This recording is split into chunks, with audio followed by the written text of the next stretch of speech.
अस्सलाम वालेकुम। आज हम बात करते हैं प्रोकैरियोट और यूकैरियोट्स के दरमियान में क्या फ़र्क है। अगर प्रोकैरियोट्स का ओरिजिन देखा जाए ये 3.5 बिलियन ईयर अगो हुआ, बट जो यूकैरियोट है ये 1.5 बिलियन ईयर अगो आपको नज़र आए। सेल के लिहाज से प्रोकैरियोट्स को प्रोकैरियोटिक सेल कहते हैं और यूकैरियोट को हम यूकैरियोटिक सेल का नाम देते हैं। मेम्ब्रेन बाउंडेड ऑर्गेनेल के लिहाज से देखा जाए तो जितने मेम्ब्रेन बाउंडेड ऑर्गेनेल है ये प्रोकैरियोट के पास एब्सेंट होते नहीं होते, बट यूकैरियोट के पास दोनों हैं, मेम्ब्रेन वाले भी हैं और नॉन मेम्ब्रेन वाले भी मौजूद होते हैं। प्रोकैरियोट के पास न्यूक्लियस नहीं होता मगर यूकैरियोट के पास आपको न्यूक्लियस नजर आता है। प्रोकैरियोट के पास जो डीएनए ये सर्कुलर है न्यूक्लियस के अंदर, बट जो यूकैरियोट के पास है ये लीनियर फॉर्म में आपको नजर आता है डीएनए इसके अंदर बेटा न्यूक्लियस के अंदर। हिस्टोन जो प्रोटीन है प्रोकैरियोट के पास एब्सेंट होती है और यूकैरियोट के पास ये मौजूद होती है। राइबोसोम की बात की जाए तो जो प्रोकैरियोट के राइबोसोम है वो छोटे होते हैं 70s, पर जो यूकैरियोट के वो बड़े होते हैं वो 80s होते हैं। साइटोस्केलेटन जिसमें आपने माइक्रोट्यूब्यूल पढ़ा है, माइक्रोफिलामेंट पढ़ा और साथ ही साथ आपने पढ़ा है इंटरमीडिएट फिलामेंट, ये प्रोकैरियोट में नजर नहीं आते मगर ये आपको यूकैरियोट्स में नजर आते हैं। साइटोप्लाज्म के लिहाज से जो प्रोकैरियोट का साइटोप्लाज्म है ये जेल लाइक होता है और जो यूकैरियोट्स का ये जेल और सोल सोल लाइक होता है, जेली लाइक भी होता है और सोल की तरह भी आपको नजर आता है। जैसे आपने नाम पढ़ा था साइटोसोल साइटोजेल, ये दोनों तरह का आपको यूकैरियोट के अंदर नजर आता है। साइज के लिहाज से जो प्रोकैरियोट है ये 10 से लेके 100 माइक्रोमीटर इसका साइज होता है और जो कि यूकैरियोट के लिहाज से अगर देखा जाए तो 1 से लेकर 10 माइक्रोमीटर तक आपको साइज इनका नजर आता है।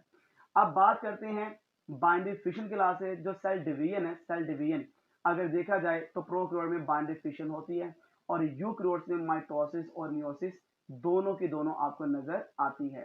इसी तरह अगर आगे चलते हैं तो हमारे पास प्रोकैरियोट और यूकैरियोट में जो मेन फर्क आ जाता है वो आ जाता है फ्लैजेला का।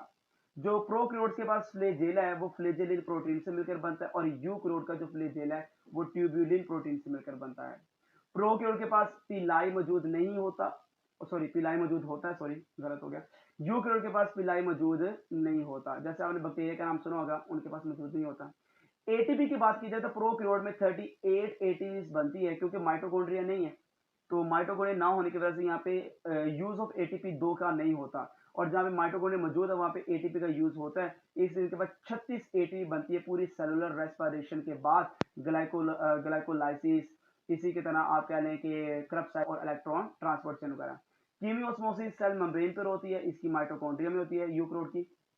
सेल मेम्ब्रेन के पास लैक्स स्टीरोल, इसके पास स्टीरोइड्स नहीं होते प्रोकैरियोट के पास, पर यहाँ मौजूद होते हैं यूकैरियोट के पास। जो कि ट्रांसक्रिप्शन है प्रोकैरियोट की साइटोप्लाज्म में होती है, यूकैरियोट की न्यूक्लियस के अंदर होती है। ठीक है, यूकैरियोट की आपको कहाँ पे नजर आती है ट्रांसक्रिप्शन, न्यूक्लियस के अंदर नजर आती है, मतलब कि फॉर्मेशन ऑफ आरएनए वगैरह ना, फॉर्मेशन ऑफ आरएनए। डीएनए से आरएनए का बनना अगर देखा जाए सिंगल आरएनए पॉलीमरेज है प्रोकैरियोट के पास जो कि हर एक आरएनए को बना लेता है, मैसेंजर आरएनए ट्रांस सब टाइप का एक ही बनाता है, सिंगल आरएनए होता है। पर यूकैरियोट के पास तीन तरह के RNA polymerase 1, RNA polymerase 2, RNA polymerase 3 है। एक जो 1 है वो राइबोसोमल आरएनए को बना रहा है और जो दूसरा वाला है वो मैसेंजर आरएनए को बना रहा है और जो तीसरा वाला है वो ट्रांसफर आरएनए को बना रहा है। दोनों का प्रमोटर भी फर्क है, इसका प्रमोटर क्या है -10 से लेकर -10 है या -35 है। इसकी प्रमोटर साइड जहाँ पे अटैच होता है ये एंजाइम अटैच होता है आरएनए को बनाने के लिए डीएनए के साथ, वो है -25 या -75। ये प्रमोटर है किसका, यूकैरियोट का है। ट्रांसलेशन देखा जाए सिंपल है प्रोकैरियोट में और कॉम्प्लेक्स होती है यूकैरियोट के अंदर। ओकाजाकी फ्रेगमेंट प्रोकैरियोट के अंदर देखा जाए 1000 से लेकर 2000 न्यूक्लियोटाइड्स होते हैं, यूकैरियोट के अंदर 100 से लेकर 200 न्यूक्लियोटाइड्स होते हैं।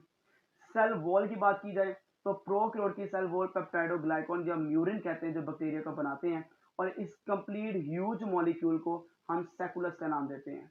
बट यूकैरियोट के अंदर देखा जाए सेलुलोज प्लांट को बना रही है, काइटिन फंजाई को बना रही है, तो इसका मतलब काइटिन जो फंजाई की सेल वॉल है, फंजाई की सेल वॉल है वो काइटिन से मिलकर बनी है और जो प्लांट की सेल वॉल है वो किससे मिलकर बन रही है, सेलुलोज से मिलकर बन रही है। तो ये बहुत इंपॉर्टेंट टॉपिक था जो मैंने आपको डिफरेंस करके बताया प्रोकैरियोट और यूकैरियोट के अंदर। जज़ाकल्लाह खैर।